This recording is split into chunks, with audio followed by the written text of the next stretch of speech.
de volta para o terceiro e último bloco do Opinião Pernambuco, hoje com o tema sedentarismo e obesidade. Hoje no nosso programa, Lúcio Vilar, chefe do ambulatório de endocrinologia do Hospital das Clínicas, Cristiana Menezes, nutricionista, e Deco Nonato, educador físico. Eu tomei a palavra, vou te devolver agora para você concluir. Vou tentar fechar. Então, quando a pessoa... O mais difícil, é difícil, e a gente tem que reconhecer que é difícil, é quando a pessoa, de fato, ela tem hábitos muito infantis ainda, que são hábitos de só comer mais pão, não comer muita fruta e verdura, mas eu posso dizer e afirmar com tranquilidade, não tem que comer salada para emagrecer. Pode ficar tranquilo, não tem que comer. Eu também nunca vou dizer, eu digo que como nutricionista, eu nunca vou confirmar que fruta, verduras e legumes não são importantes. Eles são os alimentos mais importantes. Mas uma coisa é emagrecimento saudável, outra coisa é aprender a comer. Então, naquela escadinha que eu falei, comer fruta, verduras e legumes para algumas pessoas está no topo do Himalaia. Então, é muito difícil. Então, se ela, veja, se para ela for posta a condição que para emagrecer ela tem que comer frutas, verduras e legumes, ela não vai nem começar, porque ela acha que nunca vai ser capaz de chegar no topo do Himalaia. Então, isso aí eu acho que é a arte do nutricionista, conseguir aproveitar o jeito que a pessoa come e tornar ele viável para atingir o objetivo nutricional. Ponto. Então, eu começo dizendo que a gente tem que começar a fazer uma faxina na alimentação. Então, começar a afastar os lixos, tirar as porcarias que a pessoa comia. Tem coisas que eu digo assim, eu nunca vou dizer para uma pessoa, você está proibida de comer tal coisa. Eu não digo, porque eu acho que isso é um livre-arbítrio. Eu até brinco, né? Se Deus deu livre-arbítrio ao ser humano de escolher o bem e o mal, quem somos nós para proibir? Mas a gente precisa dizer os riscos. E parece que quando é proibido, mais a pessoa quer pois comer. Faz um efeito inverso. E assim, é livre-arbítrio. Nenhuma criança eu posso proibir. Mas eu faço eu pinto um cenário tão negro a respeito de McDonald's e de outros fast foods, que a criança fica tão impressionada que ela diz assim, mamãe, eu não quero mais aquilo não. Livre-arbítrio, ela decidiu, porque ela entendeu o quão mais... E eu, inclusive, reconheço, veja, eu não posso dizer que não é gostoso. Mas não pode ser sempre, né? Tem que ser com moderação. Mas eu tenho que afirmar, como formadora de opinião, eu tenho que afirmar que é muito venenoso para a saúde. Ponto. Então, uma coisa é outro conceito. Uma coisa é o alimento venenoso, outra coisa é o alimento do bem. O alimento do bem, raramente ele vai fazer mal.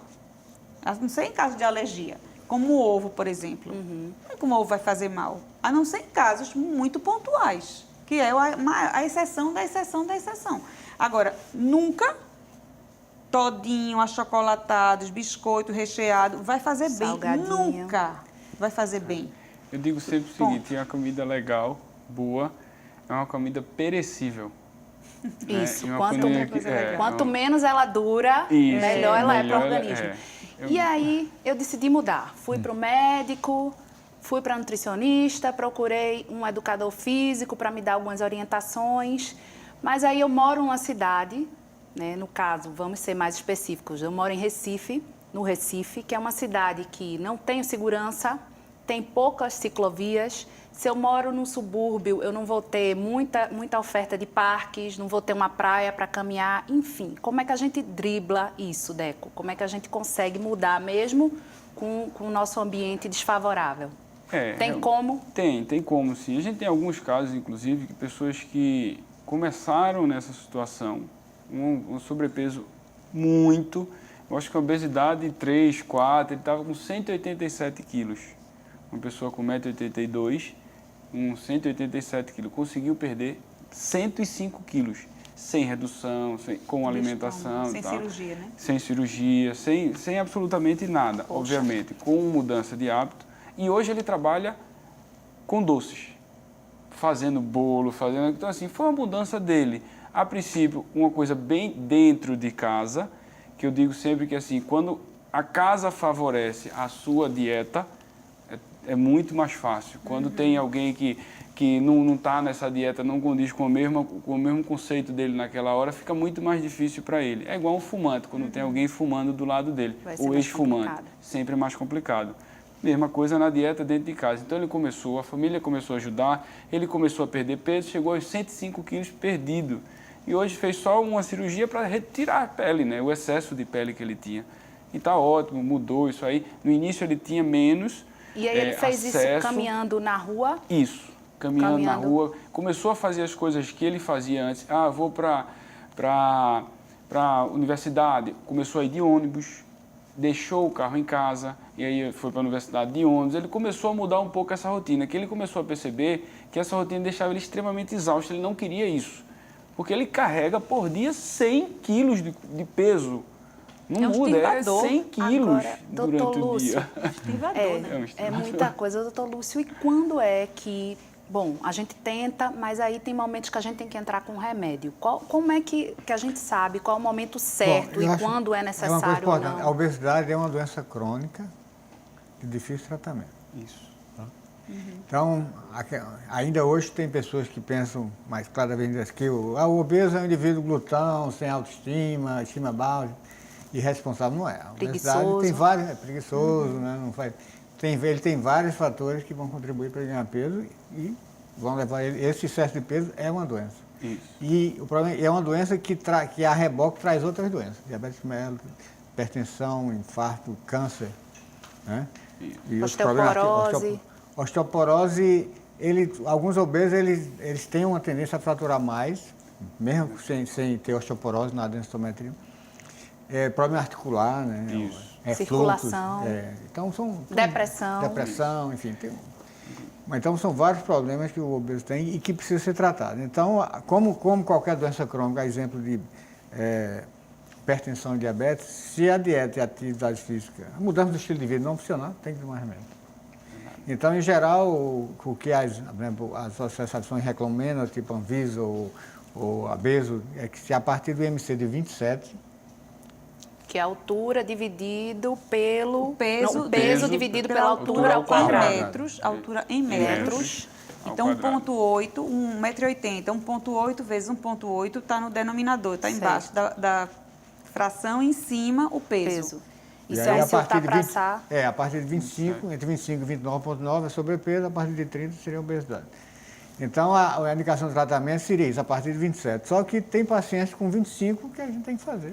Isso. Principalmente se ele já tiver diabetes ou tiver hipertensão associada ou algum problema articular, enfim. Então, em geral, o tratamento é indicado a partir de 27, o IMC, ou a partir de 25, quando associado a outras doenças que quando a mudança do estilo de vida não trouxe o resultado esperado. Não conseguiu fazer só com...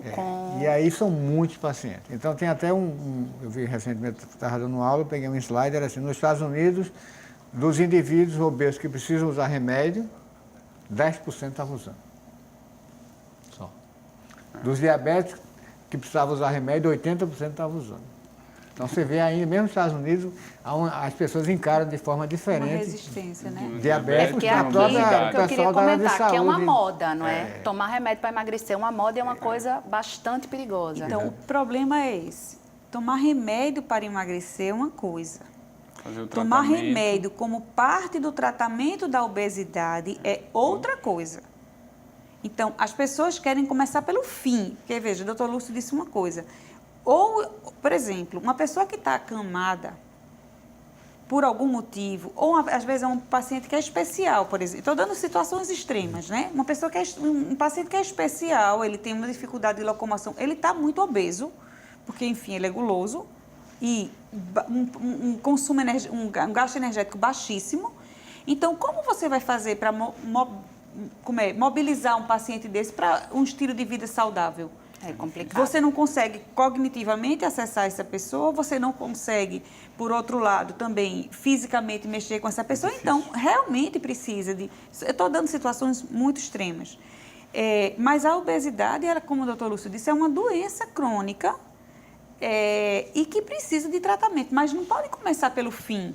Eu percebo que muitas vezes o endocrinologista, ele não começa pelo remédio, porque ele sabe, como no caso da diabetes, quando é uma diabetes inicial, assim, a pessoa está... Primeira coisa é modificar a dieta. Que ainda dá tempo de resolver tomar sem um remédio. Tudo passa pela dieta e pela atividade física. O remédio não vai livrar a pessoa da atividade física e da alimentação. Tem que fazer tudo. Mas as pessoas acham que só o remédio vai resolver. E aí, acho que a pergunta mais difícil, a gente está quase chegando ao fim, mas é uma pergunta que eu tenho que fazer, Deco. Como é que a gente faz isso virar hábito? Eu acho que esse é o grande desafio. Eu acho que um complemento para uma pessoa que está com muita obesidade ou obesidade mesmo é a parte psicológica também.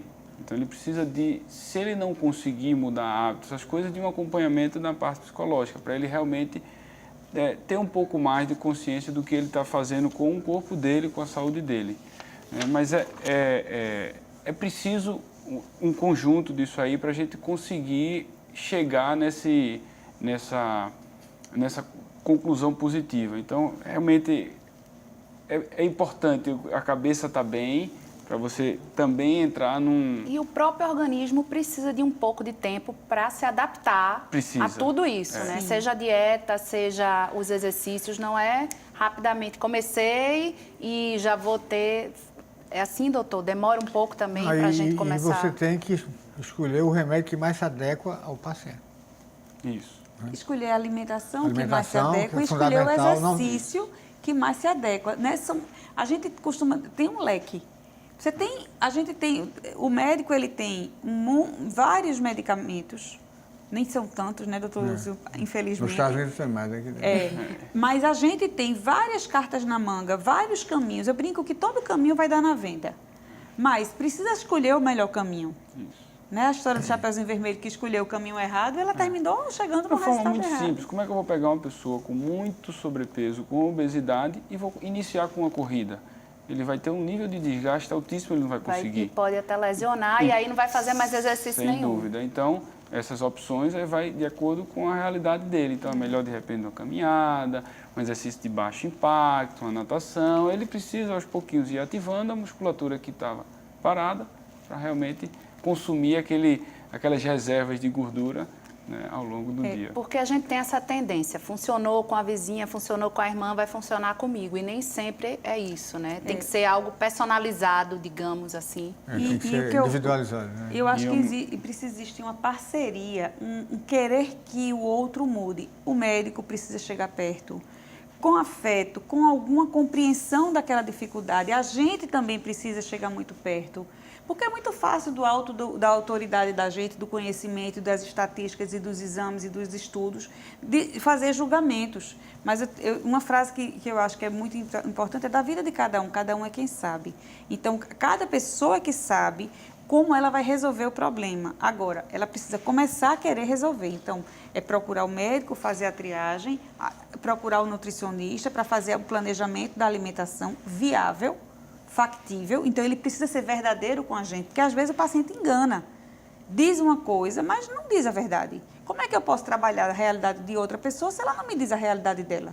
E com a atividade física a mesma coisa, dizer com o educador o que gosta, o que não gosta. Não me bote para fazer tal coisa. Eu não gosto de pular, então não vai botar para jump. Não é que ele tenha condição física, estrutural para fazer jump. Se a pessoa não gosta de pular, você vai botar a pessoa... Não gosta de barulho, você vai botar a pessoa numa sala com uma música agitada. Já o outro adora barulho, o outro adora indoor, para fazer dentro de sala, dentro de academia, o outro só gosta de rua. Então, a sabedoria do profissional em querer ajudar aquela pessoa, mas só ajuda quem quer ser ajudado. Então, se ele quer ser ajudado, então ele precisa acessar os profissionais que podem dar a mão. Isso. Só aproveitar ali que comumente se fala que o hipotireoidismo engorda, mas é mito. Isso piorou depois que Ronaldo Fenômeno, que estava gordo porque tinha um problema na tireoide. Né? Sim. Só que dizem, né, que ele ingeria álcool com quantidade, comia muito, isso talvez fosse... Sim. Então, e ele teve uma saúde muito comprometida quando ele era muito jovem, né? Então, se o indivíduo tem hipotireoidismo não tratado, aí ele pode realmente ter dificuldade de perder peso, porque é uma tendência a reter líquido, retenção. Mas está bem controlado. A gente tem um minutinho.